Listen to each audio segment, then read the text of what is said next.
ఏఈలో RSS శాఖపైన దాడికి యత్నించారు. యూనివర్సిటీలో శాఖ నిర్వహించడంపైన కమ్యూనిస్టు విద్యార్థి సంఘాలు ఆందోళనకు దిగాయి. యూనివర్సిటీలో మత విద్వేషాలను రెచ్చగొట్టే చర్యలు జరుగుతున్నాయని విద్యార్థి సంఘాలు ఆరోపించాయి. యాజమాన్యం స్పందించి యూనివర్సిటీలో ఆర్ఎస్ఎస్ కార్యకలాపాలను నిషేధించాలని విద్యార్థి సంఘాలు డిమాండ్ చేశారు.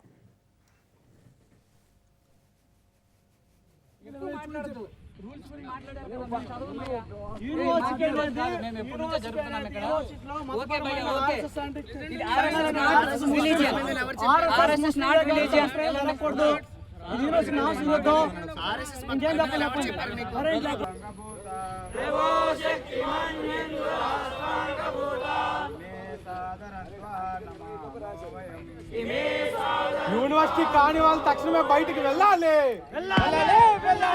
యూనివర్సిటీ స్టూడెంట్స్ కాని వాళ్ళు తక్షణమే బయటికి వెళ్ళాలి.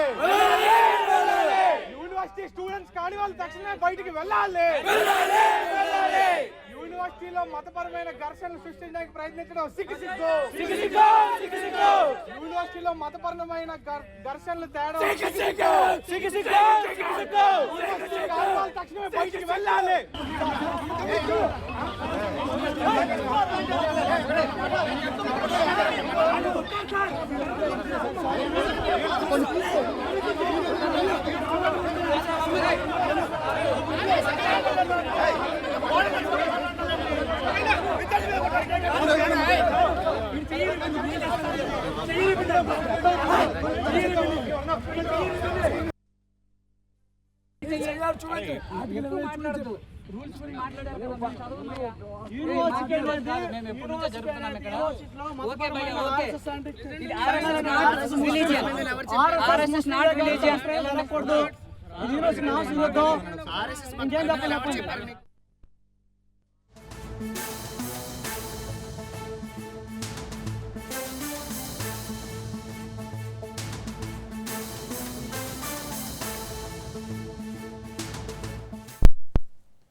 హైదరాబాద్లోని కుకట్పల్లిలో కిడ్నాప్ కలకలం చోటు చేసుకుంది. ఏవీఎస్ఆర్ ప్రకాష్ను దుండగులు స్కార్పియో వాహనంలో వచ్చి ఎత్తుకెళ్లారు. శ్రీనివాస సివిల్ వర్క్స్ యజమాని రామచంద్రరాజుతో పాటుగా ఆయన భార్య చంద్రవతి, కుమారుడు రవిని సైతం దుండగులు కిడ్నాప్ చేసినట్టుగా ఆరోపణలు వస్తున్నాయి. 20 లక్షలు ఇవ్వాలని ప్రకాష్ను కిడ్నాపర్లు డిమాండ్ చేశారు. మరోవైపు రామచంద్రరాజు కుటుంబ సభ్యుల నుంచి చెక్కులు, ప్రామిసరీ నోట్లపైన నారాజు అనే వ్యక్తి సంతకాలు చేసుకున్నట్టుగా పోలీసులకు ఫిర్యాదు చేశారు. విషయం బయటికి చెప్తే డ్రగ్స్ కేసులు ఇరికిస్తామని బెదిరించినట్టు తెలుస్తుంది. ఏవీఎస్ఎన్ రాజు, శివరామరాజు కీలక సూత్రధారులుగా తెలుస్తుంది. బాధితుల ఫిర్యాదుతోటి 2 నిందితులను అరెస్ట్ చేశారు. మరో కిడ్నాపర్ నారాజు పరారులో ఉన్నారు.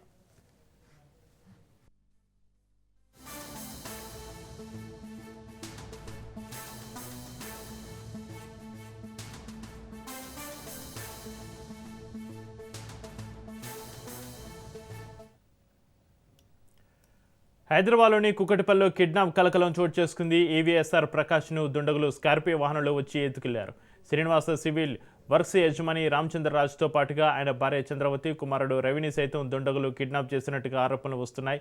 20 లక్షలు ఇవ్వాలని ప్రకాష్ను కిడ్నాపర్లు డిమాండ్ చేశారు. మరోవైపు రామచంద్రరాజు కుటుంబ సభ్యుల నుంచి చెక్కులు, ప్రామిసరీ నోట్లపైన నారాజు అనే వ్యక్తి సంతకాలు చేసుకున్నట్టు పోలీసులకు ఫిర్యాదు చేశారు.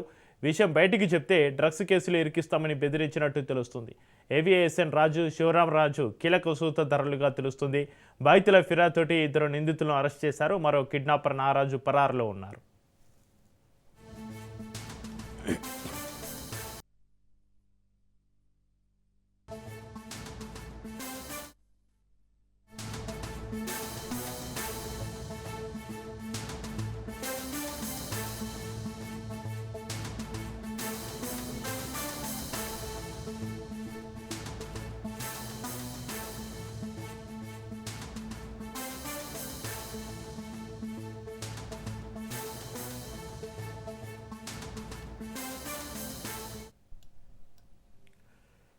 కామారెడ్డి జిల్లా బాన్స్వాడ పట్టణంలో సినీ ఫక్కీలో చోరీ జరిగింది. కారు అద్దాలు ధ్వంసం చేసి అందులో నుంచి 8 లక్షలు ఎత్తుకెళ్లారు. బిచ్కుంద మండలం హజ్కుల గ్రామానికి చెందిన మాధవరావు వైద్యం కోసమని బాన్స్వాడ ఎస్బీఐలో 8 లక్షలు డ్రా చేసుకున్నాడు. అక్కడి నుంచి తాడ్కోల్ రోడ్డులో ఉన్న రిలయన్స్ మార్ట్లో బిస్కెట్లు కొనడానికి కారు బయట పార్కింగ్ చేసి లోపలికి వెళ్ళాడు. తిరిగి వచ్చేసరికి గుర్తు తెలియని దుండగులు కారు వెనుక డోర్ అద్దాలను పగలగొట్టి సీట్లో ఉన్న నగదు ఉన్న బ్యాగును ఎత్తుకెళ్లారు. దీంతో బాధితుడు పోలీసులకు ఫిర్యాదు చేశారు. పోలీసులు కేసు నమోదు చేసుకుని దర్యాప్తు చేస్తున్నారు. సీసీ కెమెరాలో రికార్డైన దృశ్యాల ఆధారంగా దొంగల కోసం పోలీసులు గాలిస్తున్నారు.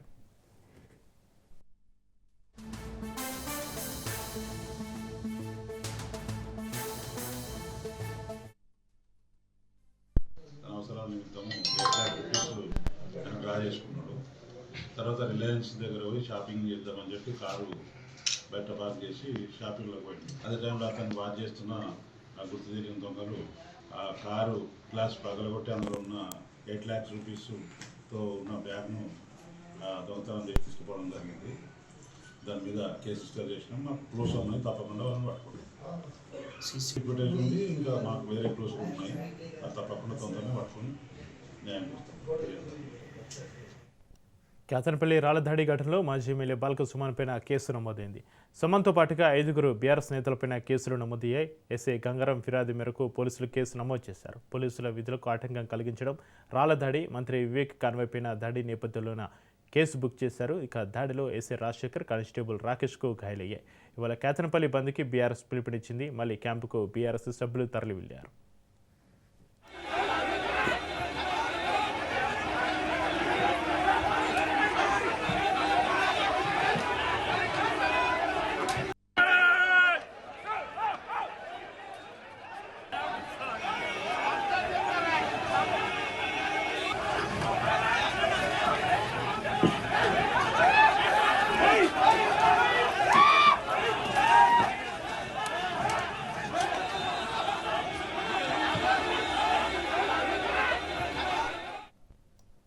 బాల్క సుమన్ పైన మంత్రి వివేక్ వెంకటస్వామి ఫైర్ అయ్యారు. ఇలాంటి గుండాగిరి రాష్ట్రంలో ఎక్కడా లేదన్నారు. ఓడిపోయిన ఫ్రస్ట్రేషన్తోనే బాల్క సుమన్ తమ కాన్వాయ్ పైన దాడులకు పాల్పడ్డారని మంత్రి అన్నారు. బీఆర్ఎస్ హయాంలోనే ప్రజాస్వామ్యం కూని అయిందన్నారు.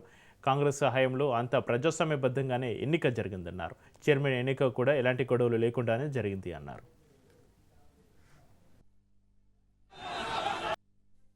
ఈ ఎలక్షన్స్ పార్టిసిపేట్ చేయడానికి మేము కార్లో వెళ్తాం. పోలీస్ బ్యారికేడింగ్ దగ్గర మేము వెళ్ళినప్పుడు బాల్క సుమన్ ఒక 5 సంవత్సరాలు మెంబర్ ఆఫ్ పార్లమెంట్, ఒక 5 సంవత్సరాలు ఎమ్మెల్యేగా ఉండి ఆయన ఎందుకు మా మీద దాడి చేసి అర్థం కాదు. వారు నా కార్ పైన నేనే రాళ్ళు, ఆ సెంటర్ బోర్డ్స్ ట్రాఫిక్ మేనేజ్మెంట్ కోసం ఏదైతే ఉంటుందో ఆ బోర్డ్స్ నా కార్ పైన విశ్లేషణ జరిగింది.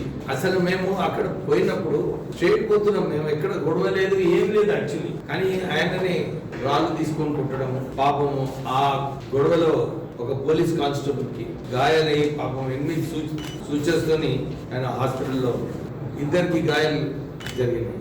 ఆయననేమో వారం రోజుల నుంచి అన్ని చోట్ల చెప్తున్నాడు ప్రజాస్వామ్యం కూని అయింది, ప్రజాస్వామ్యం కూని అయిందని. నేను వారికి ఒకటే ప్రశ్న ఉన్నది, మీరు ఈసారి మున్సిపల్ ఎలక్షన్స్ మన చెన్నూరులో, కైతాన్పల్లిలో ఎలక్షన్స్ జరిగింది, ఎవరైనా కంప్లైంట్ చేసిందా మాకు ఫోర్సబుల్లీ విత్డ్రా చేపిస్తున్నాడు? అన్ని చోట్ల కూడా ఎలక్షన్స్ అయినాయి, ఎక్కడ కూడా యునానిమస్ అయ్యే. మహబూబాబాద్ జిల్లా తొర్రూరు మున్సిపాలిటీ కోల్పోవడంతో మాజీ మంత్రి ఎర్రబెల్లి దయాకర్ తీవ్ర ఆవేదనకు గురై కన్నీళ్లు పెట్టుకున్నాడు. తీవ్ర ఉధృత పరిస్థితుల మధ్య తొర్రూరు నుంచి దయాకర్ను నరసింహులపేట పిఎస్కు తరలించారు. కష్టపడి పనిచేసిన కార్యకర్తలకు ఏం సమాధానం చెప్పాలంటూ కంటతడి పెట్టుకున్నాడు. రాజ్యాంగానికి విరుద్ధంగా పనిచేశారంటూ ఎర్రబెల్లి ఆవేదన వ్యక్తం చేశారు.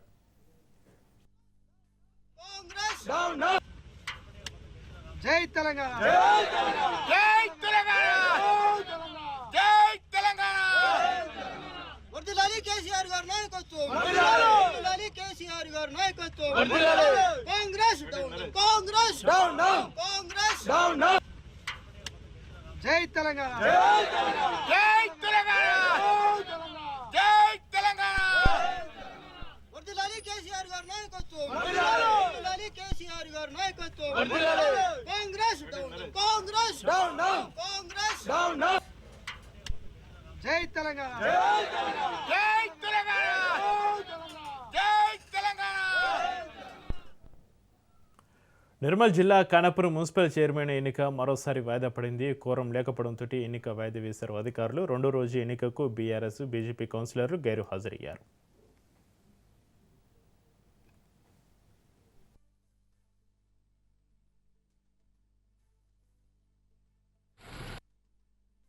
చైర్పర్సన్, వైస్ చైర్పర్సన్ ఎన్నిక కోసము నిర్వహించిన ప్రత్యేక సమావేశానికి కోరం సరిపోనందున ఎన్నికల నిబంధనల ప్రకారంగా జిల్లా ఎన్నికల అథారిటీకి ఇట్టి విషయము వాయిదా వేసినట్లు తెలియపరచనేది. తదుపరి రాష్ట్ర ఎన్నికల కమిషన్ వారు నిర్ణయం తీసుకుంటారు. మున్సిపల్ చైర్మన్, వైస్ చైర్మన్ ఎన్నిక వాయిదా పడింది. నేను అనుకున్న ఈ రోజు కూడా గుంపుగా వస్తారనుకుని, ఆ గుంపు లేదు, ఏ గుంపు కూడా లేదు. ఇంత భయం ఎందుకు భయ నాకు అర్థం కాదు. ఈ రోజు ఎన్ని రోజులు ఆ యొక్క దొర యొక్క మాటల్ని నమ్ముకుని ఉంటారు. ఆ రవీంద్ర దొర ఈ ప్రాంతానికి ఒక శని, ఒక శని దరిద్రం. ఈ రోజు ఆ దొర కింద ఇంక కొంతమంది బానిస దొరలు, ఆ లక్ష్మణరావు దొర, గంగారావు దొర, వాళ్ళ కింద ఇంకా కొంత కింద బానిసలు, ఆ నందిరామయ్య బిచ్చగాడు, ఇంకొకడు పోరగాడు, జేఏసీ, ఒక జేఏసీ. అంటే నేను చెప్తున్నట్టే దొరలో మంచి దొరలు ఉన్నారు, ఇట్లాంటి కొంత లంగ దొరలు ఉన్నారు. ఈ లంగ దొరలని నమ్మని రోజులు ఈ యొక్క మున్సిపాలిటీ అనేది ఎప్పుడు కూడా బాగుపడదు. ఈ రోజు నేను కేటీఆర్ గారికి, కేసీఆర్ గారికి విజ్ఞప్తి చేస్తున్నాను. ఈ ప్రాంతంలో రవీంద్రరావు దొర ఈ రోజు మీకు కూడా శని, మా కాంగ్రెస్ పార్టీ కూడా శని. కాంగ్రెస్ పార్టీలు ఉన్న రోజులు ఈ ప్రాంతం అంతా కూడా దరిద్రం అనుభవించింది. ఎప్పుడైతే మా పార్టీని ఎప్పుడైతే వెళ్ళిపోయిండో దరిద్రం అంతా పోయింది. ఒక పేద బిడ్డ ఇక్కడ ఎమ్మెల్యే అయింది. కాంగ్రెస్ ఖాతాలో ఉమ్మడి వరంగల్ జిల్లాలోని మరో 3 మున్సిపాలిటీలు చేరాయి. జనగాం మున్సిపల్ పీఠని కాంగ్రెస్ కైవసం చేసుకుంది. జనగాం మున్సిపల్ చైర్మన్గా కాంగ్రెస్ అభ్యర్థి బాలమణి లక్కీ డ్రాలో గెలుపొందారు. కాంగ్రెస్, బీఆర్ఎస్కు సమాన ఓట్లు రావడంతో లక్కీ డ్రా ద్వారా చైర్మన్ను అధికారులు ప్రకటించారు. బీఆర్ఎస్ కౌన్సిలర్లు ఆందోళనకు దిగారు, అధికారులతోటి వాగ్వాదం చేశారు. అటు తొర్రూరు మున్సిపాలిటీలోనూ సమాన ఓట్లు రావడంతో అధికారులు లక్కీ డ్రా నిర్వహించారు.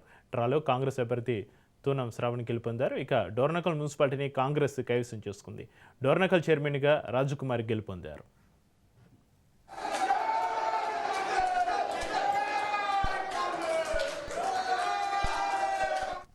మంత్రి కొండ సురేఖ సంచలన వ్యాఖ్యలు చేశారు. రాజకీయాలు వేలుముద్రగాళ్ళు కూడా సీఎం అవుతారని సురేఖ చేస్తున్న వ్యాఖ్యలు ఇప్పుడు తీవ్ర సంచలనంగా మారాయి.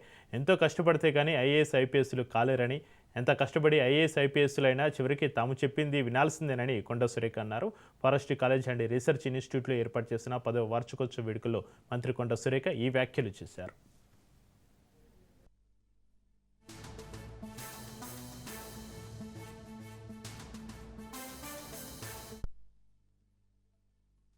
ఆఫీసర్స్ అనేవాళ్ళు ఇప్పుడు మేము పొలిటికల్ వాళ్ళు, వేలుముద్ర వాళ్ళు కూడా సీఎం అవుతారు. అవుతారా అవ్వరా? వాళ్ళు ఒక ఐఏఎస్ ఆఫీసర్ కావాలంటే వాళ్ళు ఎంత శ్రమ పడితే కానీ ఆ స్టేజ్కి వస్తారు. వాళ్ళు మా ముందు నిల్చొని నేను చెప్పింది వాళ్ళు వినాలి. అంటే రాజ్యాంగం రాసింది, అది మనం ఏం చెయ్యలేము. దీన్ని విమర్శగా తీసుకోవద్దు దయచేసి, దీన్ని ఎక్స్పోజ్ కూడా చేయొద్దు. నా మనసులో ఉన్న అభిప్రాయాన్ని నేను చెప్తా ఉన్నాను. మాకు చదువు రాదు, మాకు సబ్జెక్ట్ తెలియదు, ఇష్టం ఉన్నట్టుగా వాళ్ళు ఏదైనా చేస్తే ఇష్టం ఉన్నట్టుగా తిట్టేస్తాం, మీరు ఏ పని చేయలేదు. దానికి రూల్ ఒప్పుకోకపోవచ్చు, దానివల్ల వాళ్ళు చేయకపోవచ్చు. అట్లా అని అందరు ఎట్లా ఉంటారన్నాను. కొంతమంది రూల్ పొజిషన్ ఉన్న చేయని ఆఫీసర్లు కూడా ఉంటారు, వాళ్ళు కొంత అడమెంట్ ఉంటారు. అట్లాంటి వాళ్ళని అడగడంతో తప్పలేదు, కానీ ఎవరి పని వాళ్ళు చేసుకుపోతున్న వాళ్ళను మనం అప్పుడు కూడా డిస్టర్బ్ చేయొద్దు. మనం రూల్స్ ప్రకారం వెళ్ళాలి అని చెప్పి మరి ఎప్పుడు కూడా నేను సపోర్ట్ చేస్తాను. ఎందుకంటే మా నాన్న ఇంజనీర్గా ఉన్నప్పుడు ఎంతోమంది కాంట్రాక్టర్స్ వచ్చి మా నాన్నని బిల్లు చేయకపోతే రోడ్డు బిల్లు తిట్టిన సందర్భాలు మేము కళ్ళాగా చూసాం. కాబట్టి వాళ్ళ బాధ ఎట్లుంటుందో మాకు అర్థమవుతుంది. కాబట్టి నేను ఆఫీసర్స్ అంటే చాలా రెస్పెక్ట్ ఇస్తాను. నిజామాబాద్ జిల్లా బీఆర్ఎస్ కార్యాలయంలో మాజీ సీఎం కేసీఆర్, మాజీ ఎమ్మెల్యే బాజిరెడ్డి గోవర్ధన్ జన్మదిన వేడుకలు ఘనంగా జరిగాయి. ఈ కార్యక్రమంలో జిల్లా అధ్యక్షుడు జీవరెడ్డి, మాజీ ఎమ్మెల్యే బాజిరెడ్డి గోవర్ధన్ పాల్గొన్నారు. అనంతరం పార్టీ కార్యాలయంలో రక్తదాన శిబిరం ఏర్పాటు చేశారు. చావునోట్లో తలపెట్టి స్వరాష్ట్రం సాధించిన కేసీఆర్ యావత్తు తెలంగాణ జాతికి రేలి హీరో అని బీఆర్ఎస్ పార్టీ జిల్లా అధ్యక్షుడు జీవరెడ్డి అన్నారు. తెలంగాణలో మళ్లీ బీఆర్ఎస్ ప్రభుత్వం వస్తుందని బాజిరెడ్డి గోవర్ధన్ ధీమా వ్యక్తం చేశారు.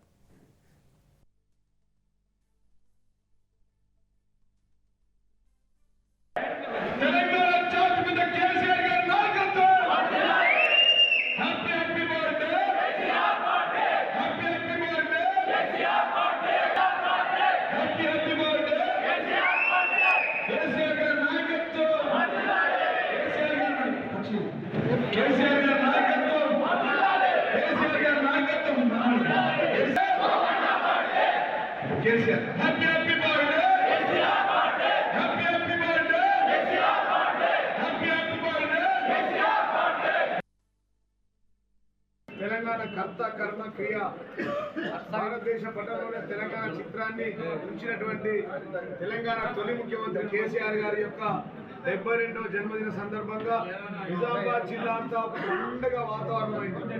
మొత్తం నిజామాబాద్ జిల్లా ప్రతి గ్రామం అంతా ఇలా గల్లీ గల్లీలో పండుగ వాతావరణం, ప్రతి పల్లెల్లో పండుగ వాతావరణం. అదేవిధంగా మండలాల హెడ్ క్వార్టర్లో కూడా మరి జన్మదినం కేసీఆర్ గారిని జరుపుకొని జిల్లా పార్టీ ఆఫీస్కి వచ్చారు.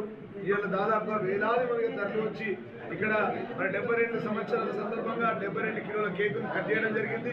అదేవిధంగా పెద్దలు బాజిరెడ్డి గోవర్ధన్ అన్నది కూడా మరి ఆర్టీసీ మాజీ చైర్మన్ గారు వారి యొక్క బర్త్డే సందర్భం కూడా అందరూ వారికి కూడా విషయం చేయడం జరిగింది. విఠలరావు గారు, పట్టణాధ్యక్షుడు శిల్పరాజు గారు, అందరి ఆధ్వర్యంలో కూడా ఇవాళ మరొకసారి మళ్ళీ సార్ ఎప్పుడు వస్తాడు, కారు ఎప్పుడు వస్తుంది అని వెయిట్ చేస్తూ ఉన్నారు గల్లీ గల్లీలో. ఇవాళ జిల్లా అంతా ఒక పండుగ వాతావరణం, ఒక దసరాకు, ఒక బతుకమ్మ పండుగకు, ఒక హోలీ పండుగకి ఎట్లయితే సంబరాలు జరుగుతాయో ఆ విధంగా సంబరాలు జరిగాయి.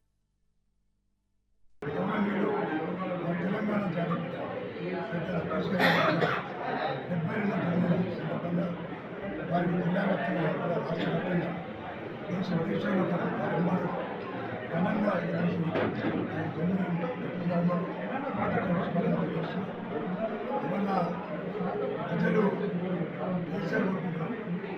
గత స్థానిక సంస్థల ఎన్నికలలో సామాజికంగా సాంపత్యంగా ఎందుకు అధికార పార్టీ వచ్చిందంటే దాని కారణం కూడా ప్రజలు గమనిస్తాము. ఇంకా 3 ఏళ్ళు ఉంది కదా ప్రభుత్వం వాళ్ళది, 3 ఉంది కదా టీఆర్ఎస్ పార్టీ సేమ్ చేస్తున్న ఉద్దేశంతో అదేది కాబట్టి 3 ఏళ్ళ తర్వాత ఈ యొక్క తెలంగాణ సంపద కేవలం టీఆర్ఎస్ పార్టీ మాత్రమే. ఏపీ శాసన మండలిలో వైసీపీ సభ్యులు ఆందోళన చేపట్టారు. కల్తీ నెయ్యిపైన చర్చించాలంటూ వైసీపీ సభ్యులు నినాదాలు చేశారు. ఇందిరాపూర్ డైరీ నెయ్యి సరఫరాపైన వైసీపీ వాయిదా తీర్మానం అందజేశారు. వైసీపీ వాయిదా తీర్మానాన్ని చైర్మన్ తిరస్కరించారు. దీంతో చైర్మన్ పొడి అనే వైసీపీ సభ్యులు చుట్టుముట్టారు. వైసీపీ సభ్యుల ఆందోళన మధ్య మండలి వాయిదా పడింది. మాట్లాడదలుచుకున్నారు. హెరిటేజ్ మూలంగా ప్రభుత్వానికి కానీ ప్రజలకు కానీ ఏం నష్టం జరిగిందో చెప్పండి ఎల్వీపీ గారు కానీ లేకపోతే సభ్యులు కానీ. కేవలం వాళ్ళు టీటీడీ లడ్డూల విషయంలో చేసిన పాపాల నుంచి హిందూ సాంప్రదాయాల మీద హిందువుల అదే సార్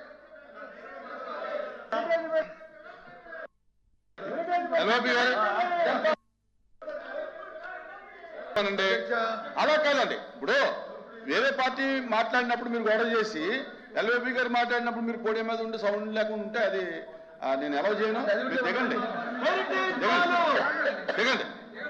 దిగిన తర్వాత ఎల్వీపీ గారు మాట్లాడతారు. దిగండి, గౌరవించండి ఎల్వీపీ గారు. ఇప్పుడు మీరు హౌసింగ్ గౌరవించే వాళ్ళైతే మీరు కింద దిగండి,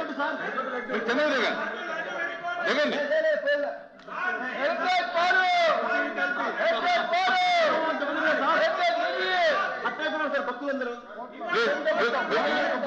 మీరు దిగితే ఎల్ఓపి గారు మాట్లాడతారు. మీరు అలా మీరు దిగాలి, మీరు దిగాలి.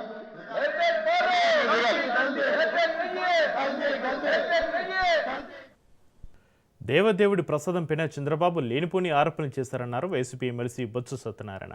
పంది కొవ్వు జంతువుల కొవ్వు ఉందని ప్రచారం చేశారని, వాస్తవాలు తేలాలని సుప్రీంకోర్టు సిటీ వేసిందని గుర్తు చేశారు. ఇప్పటికే కొన్ని వాస్తవాలు బయటకు వచ్చాయని, మానమాత్రులు ఎవరు కూడా జీర్ణించుకోలేని వాస్తవాలు బయటకు వస్తున్నాయి అన్నారు. చంద్రబాబు దుర్బుద్ధి ఇదా అని జనం నవ్వుతున్నారన్నారు. ఇక కల్తీ నెయ్యి సరఫరా చేస్తున్నారని ఇందాపూర్ బ్లాక్ లిస్టులో పెట్టారన్నారు. ఇప్పుడు అదే ఇందాపూర్ 680 రూపాయలకు నెయ్యి సరఫరా చేస్తుంది అన్నారు. అందరూ కూడా వారి పట్ల ఎంతో భక్తిభావంతో ఉన్న ఆ వెంకటేశ్వర స్వామి మీద ఈ రాష్ట్ర ముఖ్యమంత్రి చంద్రబాబు నాయుడు ఆ ప్రసాదం మీద లేనిపోయిన అబండాలు వేసి పంది కొవ్వు ఉందని, ఆ కొవ్వు ఉంది, ఈ కొవ్వు ఉందని అని చెప్పి ఆ నేపథ్యంలో దేశంలో ఉన్న అత్యున్నత న్యాయస్థానం సుప్రీంకోర్టు దీని మీద ఈ చర్చ జరగకూడదు, ఇది వాస్తవాలు బయటికి రావాలి, ఆధారాలు లేకుండా ఎవరు మాట్లాడడానికి వీల్లేదని చెప్పి సుప్రీంకోర్టు ఆధ్వర్యంలో ఒక సిట్ వేసిన సంగతి ఈ రాష్ట్ర ప్రజలందరికీ కూడా తెలుసు. ఏదైతే ఇందాపూర్ అని ఒక సంస్థ ఈ రాష్ట్రంలో గత తెలుగుదేశం పార్టీ అధికారం ఉన్నప్పుడు ఏదైతే నెయ్యిను సప్లై చేసిందో, ఏదైతే ఆనాడు సంస్థని కొన్నాళ్ల పాటు వీళ్ళు కల్తీ నెయ్యి నుంచి సప్లై చేస్తారని చెప్పని బ్లాక్ లిస్ట్ లో పెట్టారో, తదుపరి 6 నెలలకే ఆ సంస్థ నుంచి మళ్ళీ తాలూకా బ్లాక్ లిస్ట్ నుంచి మళ్ళీ మెయిన్ లిస్ట్ తీసుకొచ్చి ఆ సంస్థ ద్వారా 280 రూపాయలకి 320 రూపాయలకి కూడా నెయ్యకున్న నేపథ్యం. అదే సంస్థ ఏదైతే ఇందాపూర్ అని చెప్పిన సంస్థ ఏదైతే ఉందో ఆ ఇందాపూర్ సంస్థ ఇవాళ వచ్చి 658 రూపాయలకి ఇవాళ వచ్చి నెయ్యిని సప్లై చేస్తున్న నేపథ్యం. ఈ ఇందాపూర్ సంస్థ ఎవరిదో కాదు, సొంతంగా హెరిటేజ్ సంస్థకు సంబంధించిన సంస్థ. ఇదిగో వెబ్సైట్ లోను ఇదిగో ఇదేమో నేను ముద్రించింది కాదు, హెరిటేజ్ ప్లాంట్ నేమ్ ఇందాపూర్. ఇదిగో మేడం గారి ఫోటో, ముఖ్యమంత్రి గారి సతీమణి ఫోటో. ధనదాహం కోసం, ధనార్జన కోసం, ఆయన సొంత స్వలాభం కోసం, దేవదేవుడి తాలూకా ఆ దేవస్థానంలో దోపిడీ కోసం ఆ రోజు ఆ మాటలు మాట్లాడి ఈ రోజు వచ్చి వాస్తవాలు బయటపడినప్పటికీ మీ మాట వచ్చి చర్చకు అడిగితే చర్చకు వచ్చి సమయం ఇవ్వలే. అచ్చెన్నాయుడు గారు లేచారు, మాట్లాడారు, ఇష్టారాజ్యంగా ఆయన మాట్లాడారు, ఇష్టారాజ్యంగా మాట్లాడారు, సంబంధం లేని అంశాలను మాట్లాడారు. అచ్చెన్నాయుడు గారు దేవుడి దగ్గర వచ్చి తప్పులు మాట్లాడితే మీరైనా నేనైనా ఎవరైనా ఆ దేవదేవుడు వచ్చి క్షమించడు. రాష్ట్రపతి ద్రౌపది ముర్ము విశాఖ చేరుకున్నారు. ఐఎన్ఎస్ డేగాకు వచ్చిన రాష్ట్రపతికి governor justice Abdul Nazeer, deputy CM Pawan Kalyan, మంత్రి డోలా బాల వీరాంజనేయ స్వామి స్వాగతం పలికారు. వీరితో పాటుగా ఎంపీ శ్రీ భరత్, మేయర్ పీల శ్రీనివాస్, ఉన్నతాధికారులు ఉన్నారు. విశాఖ తీరంలో ఇవాళ అంతర్జాతీయ యుద్ధ నౌకల సమీక్ష 2026 జరగనుంది. ఈ సమీక్షకు రాష్ట్రపతి హాజరు కానున్నారు. 19న మిలాన్ ఇంటర్నేషనల్ సిటీ పరేడ్, 20న అయాన్ కనేవ్ ఆఫ్ చిప్స్ కార్యక్రమాలు జరగనున్నాయి.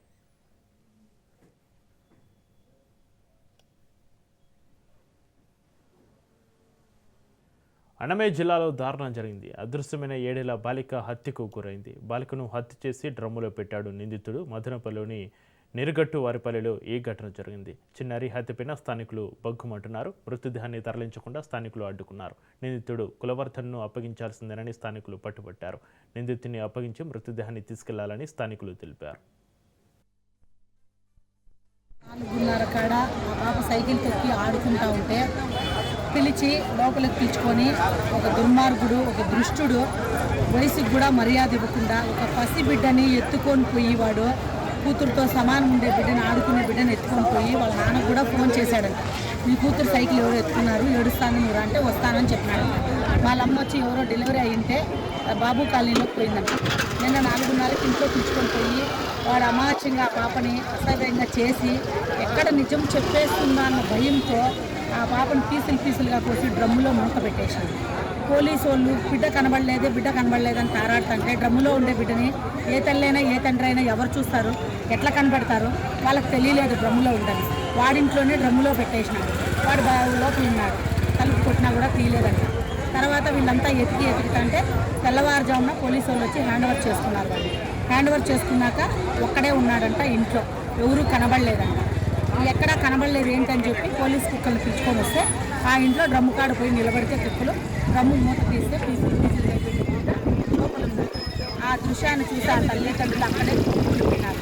ప్రియా 7 సంవత్సరాల పాప మిస్సింగ్, తప్పిపోయింది అని పేరెంట్స్ తీసుకొని వచ్చి 1 టౌన్ పోలీస్ స్టేషన్లో ఫిర్యాదు చేయడం జరిగింది. ఫిర్యాదు చేసిన తర్వాత పోలీసుల నిర్లక్ష్యం వల్ల, సీసీ కెమెరాలు చెక్ చేయకపోవడం వల్ల ఈరోజు ఆ అమ్మాయి ఒక అనాథగా, ఇంట్లో ఒక అనాథగా, ఒక శవంగా, అసలు ఎవరు చూడలేని విధంగా బిడ్డ ఆర్తనాదాలతో కొట్టుకొని చనిపోయినప్పుడు కూడా ఎవరు చూసిండ్లా. అటువంటి పరిస్థితుల్లో ఆ బిడ్డ కొట్టుకుంటా ఉంటే ఈ పోలీసుల వైఖరి ఏమైంది? ఈ పోలీసులు ఎందుకు ఇంతవరకు దీనిని కఠినంగా శిక్షించడం లేదు? నిందితుడిని తీసుకొని వెళ్ళి పోలీస్ స్టేషన్లో పెట్టి రాజమర్యాదలు చపర్యలు చేయడం వల్ల ప్రయోజనం లేదు. వాళ్ళని తీసుకొని వచ్చి రోడ్డులో వదిలేస్తే అందరూ పబ్లికే వాళ్ళను తీసుకొని వచ్చి వాళ్ళని బాగా శిక్షిస్తారు.